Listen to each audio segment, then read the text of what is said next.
कसे आहात? इंडियन रेसिपीजमध्ये तुमच्या सर्वांचे स्वागत. आज आपण कच्च्या साबुदाण्यापासून चविष्ट आणि टेस्टी रेसिपी बनवणार आहोत, जी लहानांपासून मोठ्यांपर्यंत आवडणारी अशी रेसिपी आहे. झटपट होणारी आहे, कमी साहित्यात होणारी ही रेसिपी आहे.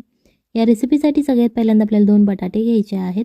त्या बटाट्यांची आपल्याला साल काढून घ्यायची आहे आणि अशा प्रकारे जर तुमच्याकडे खिसणी असेल तर तुम्ही त्या खिसणीचा यूज करू शकता आणि जर तुमच्या घरात जी खिसणी अवेलेबल असेल त्याचासुद्धा तुम्ही यूज करू शकता.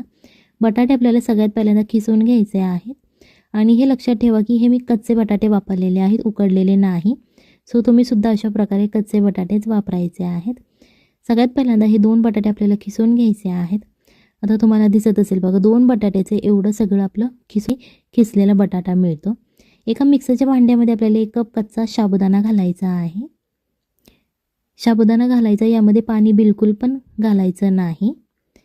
मिक्सरमध्ये हे तुम्हाला बारीक करून घ्यायचं आहे. बारीक करायचं म्हणजे पीठ करायचं नाही, जाडसर असं रवाळ, ज्याप्रमाणे आपण रवाळ म्हणतो, रवा असतो त्याचप्रमाणे हे आपल्याला बारीक करून घ्यायचं आहे.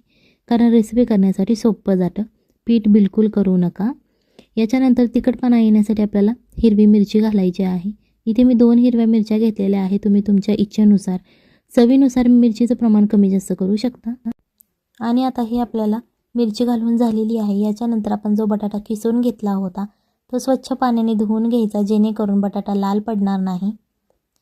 आणि त्याच मिक्सरच्या भांड्यामध्ये घालायचा आहे, ज्यामध्ये आपण साबुदाणा बारीक करून घेतलेला आहे. चवीनुसार मीठ घाला आणि थोडंसं वरतून पाणी घालू शकता.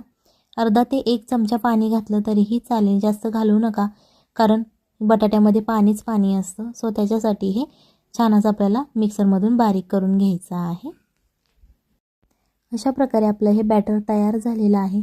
जास्त पातळही नाही करायचं आणि जास्त घट्टही नाही करायचं. मीडियम असं आपल्याला हे बॅटर तयार करून घ्यायचं आहे.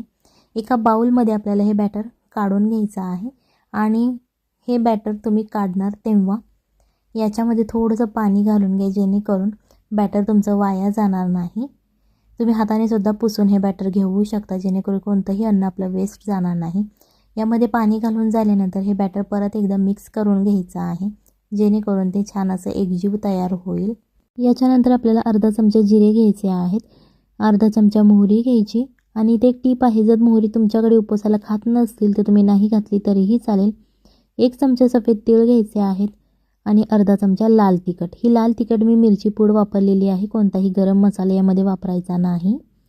थोडीशी हळदी घालायची आहे, 1 चमचा धने पावडर घालायची आहे. तुम्ही इथे कोथिंबीरसुद्धा घालू शकता आणि अर्धा चमचा रेड चिली फ्लेक्स वापरायचे आहे, जेणेकरून दिसायलाही खूप छान दिसतं आणि चवीलाही तिखटपणा येतो. सो हे जे सगळे मसाले आहेत ते छान असे चमच्याच्या मदतीने आपल्याला मिक्स करून घ्यायचे आहेत. तुम्ही हाताने मिक्स केले तरीही चालतील, काहीच प्रॉब्लेम नाही आहे. सो आता हे मसाले आपले मिक्स करून झालेले आहेत. खूप छान असे दिसायला दिसतात आणि चवसुद्धा खूप छान देतात. एका छोट्याशा पॅनमध्ये आपल्याला 1 चमचा तेल घालायचं. तेल गरम झाल्यानंतर हे जे आपण मसाले मिक्स केले होते ते सगळे मसाले आपल्याला तेलामध्ये घालून घ्यायचे आहेत. चमच्याच्या मदतीने हे छान असं मिक्स करायचं.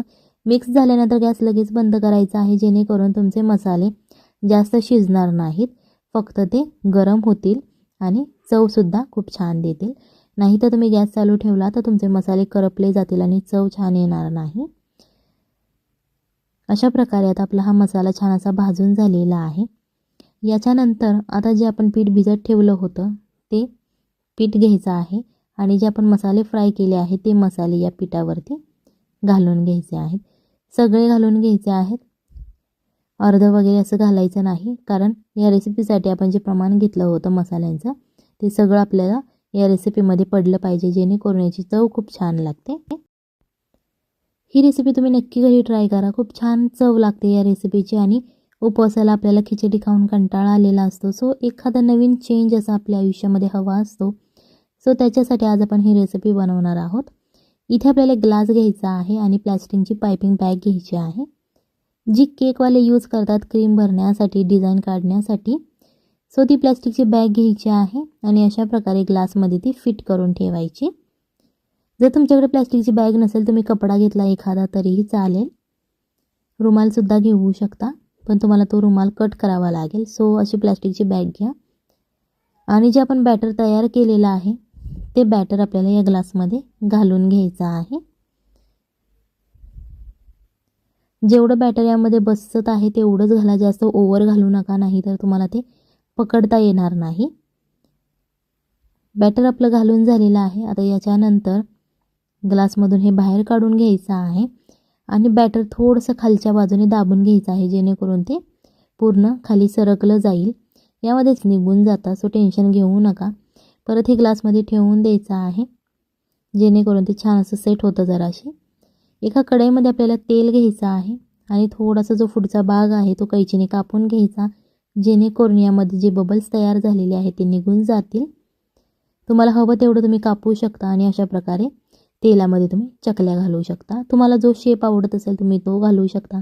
आज इथे मी तुम्हाला 3 पद्धती सांगणार आहे ही रेसिपी करण्याच्या. सगळ्यात पहिल्यांदा ही जी पद्धत आता मी दाखवली ती पहिली पद्धत. हे छान असं फ्राय झाल्यानंतर आपल्याला एका प्लेटमध्ये हे काढून घ्यायचं आहे.